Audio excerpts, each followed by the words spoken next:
The sets A minus B, B minus A and A intersection B are mutually disjoint sets.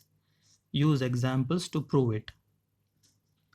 Okay, so we should prove that this set A minus B and B minus A and A intersection B are mutually disjoint sets. Means disjoint sets, what is the definition of disjoint sets? There should be no element common, right? So in this set, in this set and in this set, three sets, we should not have anything common, isn't it?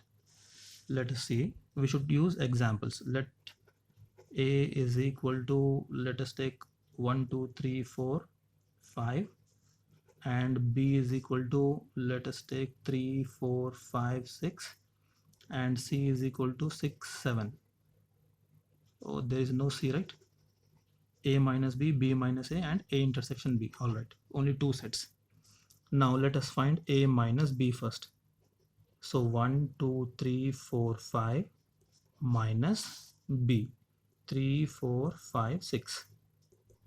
All right, so A minus B means the elements that are present in B should not be written. So 3 4 5 6 we should not write. So 3 4 5 we should not write, isn't it? So what should we write? Only 1 comma 2. So A minus B is 1 comma 2. Okay, let us write B minus A now. So 3 4 5 6 minus A 1 2 3 4 5. So B minus A means minus A. We should not write all the elements that are present in A, right? So 1 2 3 4 5 we should not write. So 3 4 5 are also here. We should not write. We should write only 6. So this is B minus A. It is equal to 6. Now let us write A intersection B. What is A? 1 2 3 4 5 intersection. What is B? 3 4 5 6.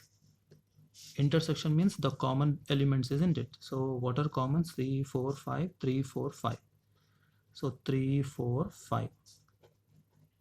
Okay, now let us write everything again. We got A minus B as 1 comma 2, right?